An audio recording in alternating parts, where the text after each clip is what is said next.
Alors, je voudrais revenir sur une dialectique assez bien connue, enfin, qui n'est pas spécialement maîtrisée d'ailleurs, c'est celle des homonymes et des synonymes. On en a déjà parlé, on en parlera probablement dans les heures qui viennent, dans notre structure. Si on demande aux gens qu'est-ce qui distingue, qu'est-ce qui oppose aux synonymes et homonymes, ils répondront de manière assez vague et ils ne sauront pas articuler les deux l'un par rapport à l'autre. Donc là, il y a un problème. C'est ça toute la question, voyez-vous. Revisiter un certain nombre de notions, c'est s'apercevoir qu'il y a eu des dérapages, qu'il y a eu des déviances, et que finalement, il y a des distinctions qui ont perdu leur sens. Donc on ne sait plus d'où elles sortent. Et d'ailleurs, c'est la question justement des synonymes.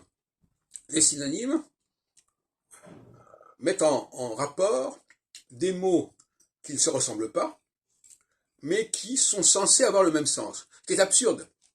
Il est probable qu'à l'origine, quand on choisit un mot, c'est pour désigner un objet spécifique.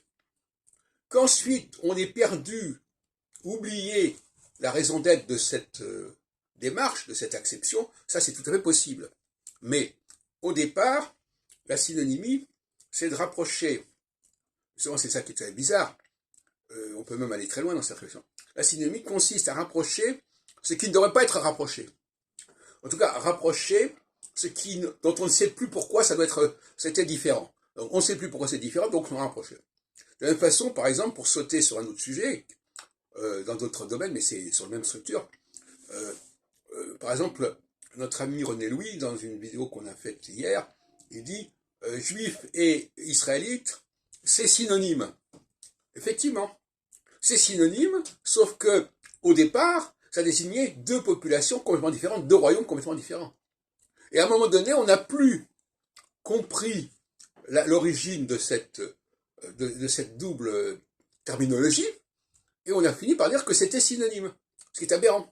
Voyez-vous. Voilà, revenons à la question homonyme-synonyme.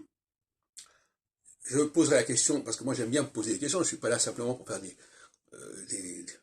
monologues, j'aime bien aussi mettre à l'épreuve mes auditeurs et mes collaborateurs.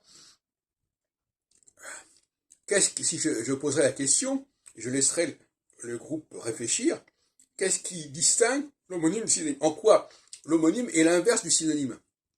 Parce qu'on les met souvent en couple, mais en réalité, quand on entend les définitions, on ne comprend pas très bien quel genre de couple c'est.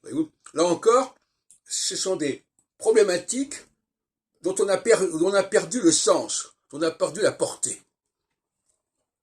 Alors, je donne la réponse. De toute façon, les gens qui vont à mes réunions ne suivent pas nécessairement mes exposés sur notre chaîne, donc il n'y a pas vraiment de problème. J'ai rarement vu, c'est comme ça, ils ne font pas ce travail de prendre connaissance de mes vidéos. Donc, je peux me permettre de donner les réponses. De toute façon, ils n'auront pas pris connaissance. Le synonyme rapproche des objets, des termes différents, mais qui sont censés avoir le même sens, et qui sont même interchangeables en quelque sorte. Alors que l'homonyme, pour moi, l'homonyme, je propose une définition un peu différente de celle qu'on peut entendre comme ça, et qui est assez vaseuse en fait généralement.